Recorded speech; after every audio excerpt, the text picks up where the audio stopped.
Assalamualaikum warahmatullahi wabarakatuh. Selamat datang kembali di channel Radio Story. Masih bersama dengan saya Mas Alan. Untuk kali ini saya akan menceritakan sebuah cerita yang berjudul Tumbal. Cerita ini ditulis oleh akun Facebook bernama Umi Aslaja. Bagi teman-teman yang ingin membaca langsung ceritanya, nanti silakan saja kunjungi linknya yang akan saya sertakan di kolom deskripsi.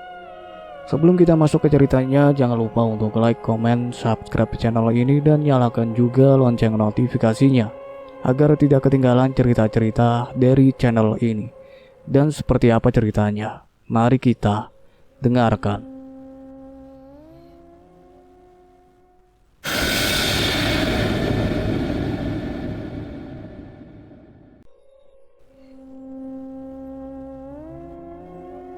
Siapa yang tidak kagum pada seorang Surya Saputra, lelaki tampan berkelas dan seorang direktur di sebuah perusahaan yang ia dirikan sendiri. Saat ini, karyawannya sudah mencapai ratusan orang, juga sudah memiliki cabang di luar daerah. Surya, lelaki mapan dengan usia dewasa 40 tahun, memiliki miliaran uang, kemewahan dan kegelimangan harta yang seakan tiada habisnya. Namun sayang, Surya tidak memiliki istri. Tidak ada yang tahu masalah asmara Surya. Siapa keluarganya dan juga kota kelahirannya. Mereka atau siapapun hanya tahu jika Surya memiliki sebuah rumah mewah di kawasan elit dan hanya ada seorang pembantu rumah tangga, tukang kebun juga supir pribadinya yang bernama Mang Dudung. Beberapa staf juga karyawan perempuan suka caper saat ada Surya di kantor. Beberapa rekan kerja juga para klien jatuh hati pada ketampanan Surya yang terlihat dingin terhadap wanita. Ada yang ngegosip jika Surya menyukai sesama jenis atau seorang gay. Namun Surya tidak pernah terpancing dengan isu seperti ini. Ia tetap dingin pada hal apapun yang menyangkut hal pribadinya. Tapi sikap Surya yang seperti itu justru membuat para wanita yang tidak normal merasa sangat penasaran. Menurut mereka, lelaki dingin menyimpan kemesraan luar biasa, juga keharmonisan yang disembunyikan. Apa benar demikian? Ada hal aneh yang sebenarnya sangat ganjil, namun tidak pernah ada yang curiga ataupun penasaran dengan keanehan itu. Setiap tahun Surya selalu mengganti sekretarisnya, dan semua tahu jika mungkin saja sang sekretaris ditugaskan di kantor cabang miliknya. Sedangkan untuk sekretaris yang akan mendampinginya bukan wanita biasa. Harus sesuai dengan kriteria dirinya. Juga beberapa syarat harus ada di calon sekretaris. Dan tahun ini kembali Surya membuka lowongan untuk sekretaris pribadinya. Beberapa lamaran sudah berada di meja kerjanya. Untuk hal ini Surya sendiri yang akan menentukan. Saking pentingnya seorang sekretaris pengganti, Surya rela memeriksa semua persyaratan tentang wanita yang akan menjadi sekretaris pribadinya. Beberapa gugur, dan itu membuat Surya tambah gusar. Tidak ada yang sesuai dengan dirinya, semua tidak memenuhi syarat. Surya menambahkan waktu untuk memberikan lowongan pada calon sekretaris pribadinya. Sementara menunggu yang cocok, Surya pergi ke luar daerah untuk memeriksa cabang usahanya. Di sana pun, ia juga membuka lowongan buat pelamar yang ingin menjadi seorang sekretaris. Sebenarnya, kriteria seperti apa yang Surya cari untuk sang calon sekretaris barunya itu? Apakah harus cantik? Ya, tentu saja. Sebagai seorang sekretaris, bukan cuma harus pintar, tapi juga harus terlihat cantik dan menarik. Selain biar sedap dipandang mata, juga untuk menarik minat para pengusaha untuk gabung di perusahaannya. Seorang gadis manis berusia 25 tahun, bernama Wulan, sudah beberapa kali mengirimkan lamaran kerja ke berbagai perusahaan. Namun, sudah 2 bulan tidak ada satupun yang mendapatkan jawaban. Merasa risih juga sungkan, Wulan yang numpang hidup di rumah kakaknya akhirnya memilih pindah ke rumah kontrakan sederhana yang cukup jauh dari rumah sang kakak. Selain itu, sang kakak memiliki anak bujangan yang meskipun mereka saudara, Tapi Wulan merasa gerah dengan sikap Andika yang kurang sopan. Seringkali masuk ke kamar Wulan. Bahkan saat Wulan sedang tidur, Andika yang baru berusia 20 tahun itu terkadang juga sering merhatikan Wulan secara diam-diam. Beberapa kali, Wulan memergoki Andika sedang melirik pada dadanya yang lumayan menonjol. Untuk menghindari hal yang tidak diinginkan, akhirnya Wulan putuskan untuk mencari rumah kontrakan. Kebetulan ada kenalan Wulan yang memberitahu tentang rumah kontrakan yang dulu pernah ia tempati yang sekarang kosong. Lumayanlah, biarpun sederhana, yang penting kamu bisa tidur nyenyak, canda Marta, sahabatnya semasa kuliah dulu yang sekarang sudah bersuami dan mengandung anak pertama mereka. Makasih ya Mar, atas bantuannya. Aku bingung banget nih, ngelamar kerja di mana-mana sulit ternyata, ujar Wulan sembari beberes barang miliknya yang tidak seberapa banyak itu. Iya, kamu sabar aja dulu. Zaman sekarang nyari kerja emang susah. Makanya aku pilih nikah aja agar ada yang nafkahi. Canda Marta membuat Wulan tertawa geli. Ya, kamu kan punya pacar. Mau nikah tinggal nikah lah. Aku? Makanya cari dong, jomblo mulu. Jadi kan diincar berondong meskipun kemodakan sendiri. Sialan lu ah. Keduanya tertawa gelak. Rupanya Wulan menceritakan alasan kenapa ia mau ngontrak saja, tidak ingin serumah dengan kakaknya. Sementara pada sang kakak, Ratih, Wulan beralasan supaya mandiri saja. Lagian sekarang dirinya sudah cukup dewasa. Karena dari kecil Wulan sangat dekat dengan kakaknya Ratih. Karena alasan itu, Ratih sang kakak tidak keberatan. Oh iya, aku punya kenalan yang memiliki kafe. Ku dengar dia lagi nyari karyawan 2 orang. Kira-kira sementara kamu ikut dia gimana? Mau nggak? Kalau kamu mau, nanti aku tanyain, ujar Marta, tiba-tiba berubah serius. Mau Mar, sekarang aja tanyain dong, seru Wulan tidak sabar. Sekarang? Kamu kan baru pindah, emang gak capek? Tanya Marta. Tanyain dulu saja, kira-kira ada syaratnya gak? Kata Wulan dengan semangat. Marta tersenyum dan segera meraih ponselnya, menekan tombol di layar kaca ponselnya, dan tidak menunggu lama akhirnya tersambung. Karena mereka sudah saling mengenal baik, jadi sebelum bicara inti basa-basi dulu panjang kali lebar. Wulan menunggu dengan tidak sabar. Namun dalam percakapan itu terdengar jelas bahwa yang dicari ABG, umur belasan, paling banter 20 tahun. Wulan tampak terdiam dan menunduk tidak semangat. Tiba-tiba Marta membidiknya dan mengirimkan pada sahabatnya gambar Wulan. Namun sahabatnya tidak percaya jika Wulan berusia 25 tahun. Marta tertawa geli. Wulan cemberut karena melihat Wulan yang masih seperti ABG. Akhirnya sahabatnya itu yang bernama Wanda menyuruh Marta untuk mengajak Wulan main ke kafenya. Wulan tidak mau jika tidak ada kepastian, meskipun ia manis dan terlihat masih bocah. Tapi Wulan juga seorang pemalu, jarang keluar rumah. Wanda meyakinkan jika Wulan datang dan bertemu dengan dirinya, pasti akan diterima kerja. Setelah berpikir panjang, akhirnya Wulan bersedia datang. Tapi mungkin beberapa hari ke depan karena saat ini Wanda masih berada di Pulau Bali. Wulan setuju. Marta mengangguk dan mengakhiri pembicaraan dengan Wanda sahabatnya. Wanda seorang pria berusia 28 tahun, masih lajang dan sedang merintis usaha sendiri. Semoga saja kalian berjodoh, ucap Marta dalam canda. Apaan sih? Wulan cemberut malu. Pada waktu yang telah ditentukan, akhirnya Wanda menelpon Marta untuk datang membawa Wulan ke kafe miliknya. Meskipun berpakaian sederhana, namun Wulan tampak manis dan modis. Wajahnya yang bersinar seperti bulan purnama membuat Wanda seketika merasa terpesona pada pandangan pertama. Setelah ngobrol lama, akhirnya Wulan diterima kerja di tempat Wanda. Esoknya, Wulan sudah mulai kerja, tanpa begitu semangat.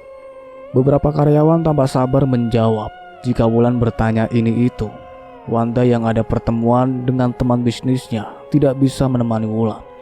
Ia harus pergi pagi itu juga. Untungnya, semua karyawan bersikap baik dan ramah pada Wulan. Ternyata kerja itu mengasihkan, tidak seperti yang ia bayangkan selama ini. Banyak sekali cerita saat baru pertama kerja akan banyak sekali tekanan. Karena kafe itu tidak seperti restoran, di mana yang datang adalah orang-orang yang memang ingin santai atau membuang penat dari suntuknya pekerjaan. Dari itu, kerjaan mereka juga lebih banyak santai, paling hanya cuci gelas atau cangkir. Bersihin meja, menyusun aksesoris, itu saja. Pukul 8 malam, ketika sudah merasakan penat, tiba-tiba Wanda datang dengan seorang pria yang adalah teman bisnis yang ia maksud. Sikap Wanda terlihat biasa saja dan sangat memprioritaskan temannya itu. Saat Wanda ingin menjamu temannya, Wanda sengaja memanggil Wulan untuk mengantarkan minuman pada sang tamunya. Dengan sikap lugu dan polos layaknya gadis ABG yang baru belajar kerja, Wulan merasa gugup ketika tamu Wanda menatapnya begitu tajam dan dingin. Saat ia meletakkan gelas tinggi berisi jus, entah mengapa tiba-tiba gelas itu kesenggol dan jatuh. Bukan cuma Wulan yang kaget, tapi juga Wanda yang tidak menyangka akan terjadi hal seperti itu. Maaf Tuan, maaf, ucap Wulan gugup sambil ngelap meja yang tergenang cairan jus kental di hadapan sang tamu. Entah karena gugup atau apa, tangannya tidak sengaja menyenggol gelas yang baru ia berdirikan di dalam nampan hingga terjatuh ke lantai. Semua terkejut, termasuk Wanda yang langsung pucat. Semakin gugup, Wulan segera memunguti pecahan gelas di lantai. Rasanya sangat malu juga takut. Dengan tangan gemetar, jemarinya memunguti beberapa serpihan gelas yang berserakan di lantai. Tiba-tiba saja ujung jari telunjuk Wulan terkena tajamnya pecahan tersebut. Wulan mengaduh yang refleks melihat jarinya yang berdarah. Tiba-tiba pria dengan wajah dingin itu meraih tangan Wulan yang gemetar. Sementara ujung jemari telunjuknya mengeluarkan darah. Tanpa ragu, pria itu memasukkan telunjuk Wulan dalam mulutnya dan dihisapnya perlahan. Wulan ternganga melihat itu, sesuatu yang di luar nalar baginya. "Gak apa-apa, hanya luka kecil," ucap pria itu setelah melepaskan cekalannya. Wulan mengangguk dan segera melangkah pergi dan tidak ingin kembali lagi, meskipun dipanggil oleh Wanda berulang kali. Esoknya, Wulan tidak berani untuk berangkat kerja lagi. Kejadian malam itu membuat ia sangat malu dan juga takut menghadapi semuanya. Beberapa kali Wanda menelpon, namun Wulan tidak berniat untuk mengangkatnya. Pukul 9 Wulan dikejutkan oleh ketukan di pintu rumah kontrakannya. Mendengar suara Marta, Wulan gegas membuka pintu. Wulan tidak tahu alasan apa yang akan ia berikan pada Marta. Biarlah Marta marah karenanya. Namun saat membuka pintu, Wulan membulatkan matanya. Karena Marta tidak datang sendirian. Ia bersama seorang pria berwajah dingin. Meskipun sangat tampan, dia adalah tamu malam tadi yang adalah teman spesial Wanda. "Kamu nggak kerja?" Wanda nanyain. "Kamu kenapa?" Todong Marta dengan pertanyaan yang tidak ingin ia dengar sejak tadi. Nggak apa-apa, Mar." Gugup Wulan karena ditatap lekat oleh pria yang ada di dekat Marta. Wulan berpikir, apakah pria itu adalah temannya Marta juga? "Oh ya, ini Bang Surya. Tadi malam katanya kalian ketemu ya di kafe," ujar Marta tentang pria yang ada di sebelahnya. Ternyata itu adalah Surya, sang direktur. "Bang Surya maksa aku untuk nganterin ke rumahmu. Katanya ada hal penting yang ingin ia sampaikan padamu." Wulan mempersilahkan mereka masuk. Surya menatap sekeliling ruangan. "Ternyata kalau siang kamu sangat cantik, Wulan," ucap Surya pelan. Wulan seketika memerah pipinya. "Dia memang cantik, sayangnya pemalu," saut Marta yang semakin membuat pipi Wulan merona merah. "Aku sengaja datang untuk menawarkan kerjaan padamu. Tentu aku sudah meminta izin pada Wanda sebenarnya. Meskipun Wanda keberatan karena kamu baru sehari kerja padanya. Tapi, aku sangat butuh sekali gadis sepertimu di kantorku, kata Surya begitu yakin. Martha dan Wulan saling pandang. Martha mengangguk. Aku mohon, kamu bersedia untuk kerja di kantorku. Aku sangat butuh sekali. Wulan menatap Martha yang mengangguk. Katanya kamu ingin kerja. Mungkin ini kesempatan untuk kamu, kata Martha yang diangguki oleh Surya. Terus, gimana dengan Bang Wanda? Aku harus ngomong apa? Tenang, masalah dia biar aku yang atasi. Yang penting kamu mau kerja denganku, maka semua beres, sahut Surya. Wulan mulai terpengaruh. Apalagi saat Surya menawarkan harga yang sangat lumayan, dan juga tempat tinggal, sebuah apartemen dan mobil inventaris. Martha melotot dan mengangguk. Surya mengatakan jika ia sudah lama membuka lowongan kerja untuk sekretaris pribadinya. Tapi sampai saat ini belum ada kriteria yang cocok dengan dirinya. Saat melihat Wulan, hatinya langsung merasa cocok. Dengan dukungan Martha yang terus meyakinkan Wulan, akhirnya Wulan bersedia meskipun harus melalui percobaan dulu. Sungguh beruntung bagi Wulan karena tanpa lamaran ia langsung diterima oleh Surya sang direktur. Wanda menemui Martha, menanyakan tentang Wulan yang ditawari kerja oleh Surya. Meskipun berhati-hati melepaskan Wulan karena hubungan kerja sama yang baru saja dibina dengan Surya, Wanda akhirnya mengalah, merelakan Wulan bekerja pada Surya. Sebagai orang baik, tentu Wanda lebih suka jika Wulan lebih sukses dengan pekerjaannya yang layak. 2 hari kemudian, Wulan mulai masuk kerja. Melihat penampilan Wulan saat menemui dirinya di ruang kerja, Surya tersenyum dan mengajak Wulan untuk mengikuti dirinya. Surya merubah tampilan Wulan juga riasannya. Wulan disulap menjadi wanita sempurna. Bahkan semua mengira jika Wulan adalah calon istri Surya.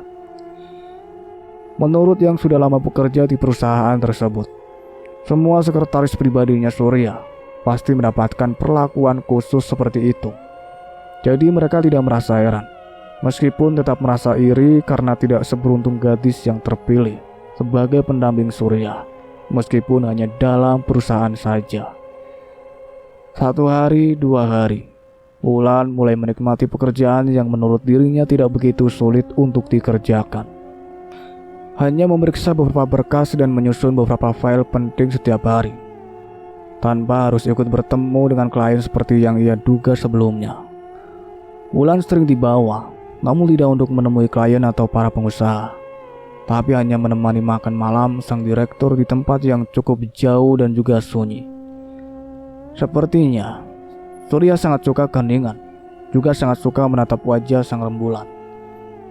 Meskipun tidak mengerti dengan kebiasaan Surya yang seperti itu, tapi selama itu tidak merugikan Wulan. Dengan senang hati Wulan menemani meskipun hanya sekedar ngobrol. Karena sejauh ini Surya tidak pernah bersikap aneh, bahkan tidak pernah sedikit pun menyentuh Wulan jika tidak pada saat yang argen sekali. Bersentuhan tangan saat menyerahkan kertas misalnya. Surya sangat sopan dan lembut, membuat siapa saja yang bersamanya, apalagi dalam suasana romantis seperti itu, pasti akan terpesona dan akan merasa baper sendiri. Beberapa kali Surya mengajak Wulan ke tempat yang mungkin sangat favorit bagi Surya, sekedar makan, steak dan minum kopi. Wulan duduk manis dan mendengar ucapan Surya yang bercerita apa saja.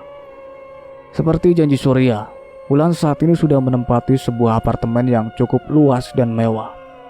Mobil sedan juga disediakan meskipun jarang sekali dipakai oleh Wulan, karena Wulan lebih sering dijemput oleh Surya. Saat ingin bersama Wulan, Surya sengaja tidak mengajak sopirnya. Menjelang 1 bulan, Wulan belum sempat memberikan kabar pada Rati sang kakak tentang pekerjaannya saat ini, dan belum mengatakan ia tinggal di mana saat ini. Bahkan, Martha juga tidak pernah tahu tempat Wulan yang sekarang. Belum sempat ia berkunjung karena harus fokus pada kehamilannya dan membiarkan Wulan beradaptasi dengan lingkungan, tempat baru juga tempat kerjanya. Ponsel Wulan lebih sering tidak aktif, dan ketika sempat, Wulan mengirimkan pesan via WhatsApp. jika sekarang dirinya lebih baik dan mendapatkan pekerjaan yang sesuai dengan yang ia impikan. Tentang Surya, menurut Wulan, Surya adalah seorang bos paling baik yang ada di seluruh dunia. Mengetahui itu, Martha sangat senang. Namun, Wanda yang tambah gelisah. Entah mengapa, ia jatuh cinta pada Wulan. Mungkin itu yang membuat ia gelisah, karena sudah merasa yakin jika ia harus bersaing dengan Surya. Dalam segala hal ia pasti kalah. Meskipun menurut Wanda, Surya adalah seorang lelaki yang baik dan bekerja keras. Tidak lama lagi akan tiba waktunya, gumam Surya sambil menatap wajah rembulan yang belum sepenuhnya purna. Wulan hanya tersenyum meskipun tidak tahu apa maksud dari ucapan Surya. "Pak, Surya ngapain sih bicara sendiri?" tanya Wulan sambil berdiri di samping Surya yang berdiri dekat pagar yang menghadap ke arah pantai. "Aku sangat suka menatap wajah rembulan, sangat menenteramkan hati dan pikiran," ucap Surya tanpa menatap pada Wulan yang berdiri di sampingnya. Wulan tersenyum dan mengangguk. "Iya," jawab Wulan yang ikutan menatap wajah rembulan. "Benar kan? Menatap wajah rembulan dalam suasana sunyi, senyap begini sangat menenteramkan jiwa." Wulan mengangguk. "Nanti saat bulan purnama, aku akan membawamu ke tempat yang sangat indah, yang belum pernah kamu bayangkan sebelumnya," ucap Surya pelan. Wulan mengangguk dan deg-degan. Wulan bekerja penuh semangat meskipun tidak banyak yang ia kerjakan. Namun harus tetap datang ke kantor sesuai dengan jam kerja dan pulang harus sesuai dengan jam kantor juga. Tidak berat bagi Wulan untuk melakukan itu. Dan tampaknya beberapa hari Surya tidak tampak di kantor. Wulan bete sendiri. Tidak ada kerjaan, akhirnya ia hanya membantu bikin kopi di dapur kantor. Saat Surya mengetahui, ia sangat marah dan takut Wulan tersiram air panas nanti. Yang mendengar Wulan dimarahin oleh bos mereka merasa iri karena segitunya sang bos perhatian pada Wulan. "Malam ini aku akan mengajakmu ke tempat yang telah aku janjikan. Pulang dari kantor kita langsung berangkat," ujar Surya serius. Wulan mengangguk dan segera berkemas karena jam pulang kantor segera datang. Tinggal beberapa menit lagi, Wulan sudah menunggu di tempat parkir seperti perintah sang bos. Tak lama, Surya datang dengan mobil mewahnya, membukakan pintu untuk Wulan, dan Wulan segera masuk. Tidak ada yang merhatikan, seakan semua biasa saja. Wulan senantiasa mengukir senyum manis di bibirnya. Cukup lama perjalanan yang mereka tempuh sampai Wulan merasa bosan. Karena sepanjang jalan Surya tidak bicara, tidak seperti biasanya. Hanya suara musik klasik yang terdengar sayup-sayup. Sampai di suatu tempat yang indah menurut Wulan. Puncak bukit dan ada sebuah bangunan seperti sebuah kuil. Dikelilingi oleh lampu lentera berwarna merah dan hiasan pita merah yang berkibaran tertidur angin ketinggian. Di tempat itu tidak ada lagi bangunan lain selain satu-satunya bangunan yang ada di hadapannya kini. "Ini tempat yang kumaksud. Yuk ke sana. Karena di sana kamu bisa melihat wajah rembulan bulat sempurna," kata Surya sembari menarik tangan Wulan, tidak sabar untuk segera mengikutinya. Wulan tergagap dan tidak dapat menolak meskipun ada perasaan aneh yang tiba-tiba hinggap. Namun, sekuat tenaga ia singkirkan semua perasaan itu dan ikut menikmati rembulan yang benar-benar indah. Keduanya mendongak ke atas menatap wajah rembulan yang tanpa menghalang apapun. Surya tersenyum. Wulan meliriknya dan ikut tersenyum. Sungguh sangat romantis. Sebagai seorang gadis yang belum pernah tersentuh oleh cinta, hati Wulan merasakan berbunga-bunga. "Wulan," panggil Surya pelan. Wulan menoleh dan menatap ke arah Surya yang sedang menatapnya serius. "Maukah kau menikah denganku?" "Hah? Apa?" kejut Wulan alang kepala. "Aku serius, Wulan. Maukah kamu menjadi pengantinku?" ucap Surya sembari merogoh saku celananya dan mengeluarkan sebuah kotak kecil warna merah dan mengeluarkan sebuah cincin mewah yang pasti sebuah berlian yang harganya miliaran. Tanpa menunggu jawaban dari Wulan, Surya meraih jemari tangan Wulan dan memakaikan cincin tersebut di jari manis Wulan yang ternyata sangat pas. Aku tahu jika pilihanku pasti tidak pernah salah, ucap Surya pelan sambil tersenyum senang. Wulan menggigit bibirnya memastikan apakah itu hanya mimpi. Ternyata tidak, ia tidak sedang bermimpi. Ini benaran nyata. Wulan merasa sangat bahagia dan hanya bisa menunduk dalam. Wulan, cepat pergi. Tiba-tiba, Wulan tersentak saat ada sebuah bisikan di telinganya. Wulan menatap begitu tegang, celingukan menatap sekeliling. Ada apa, Wulan? Yuk kita duduk di dalam.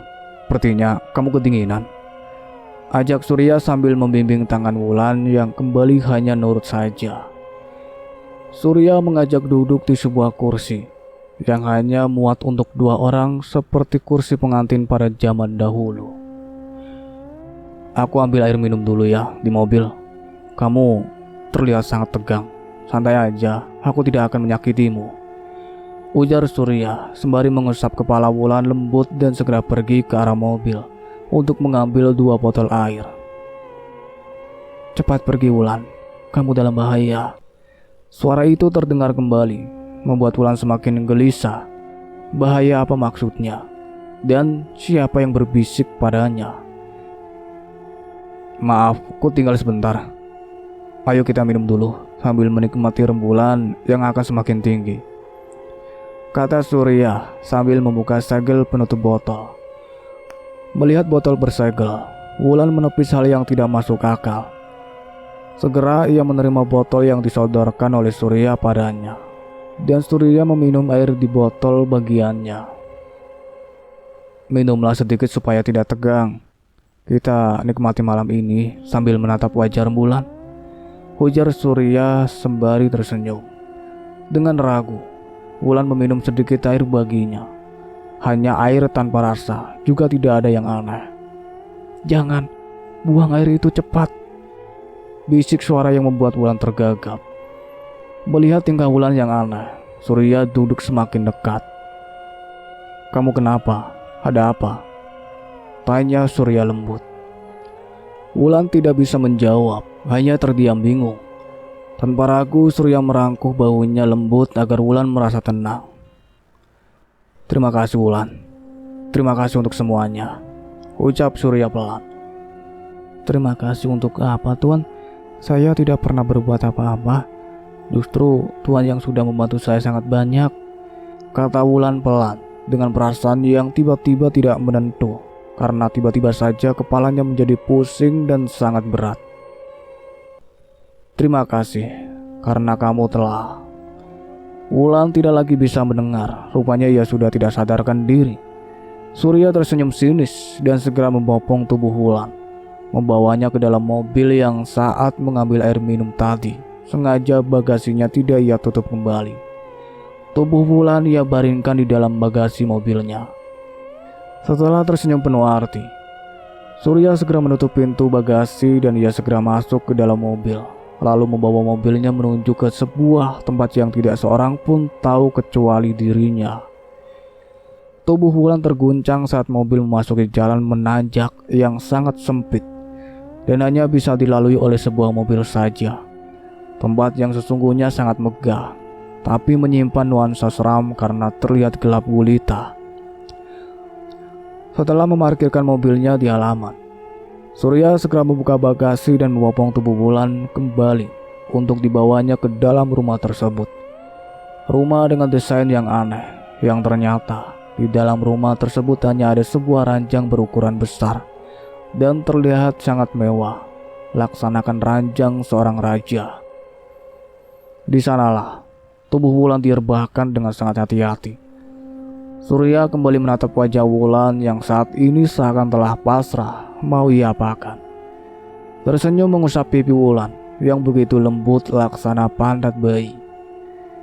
Ada desir di hati Surya pada saat itu. Juga ada keraguan yang tiba-tiba muncul. Namun, Surya tidak ingin melewatkan kesempatan yang hanya bisa ia dapatkan satu kali dalam setahun. Segera ia menyalakan beberapa lilin yang sudah tersedia, juga beberapa dupa di atas meja.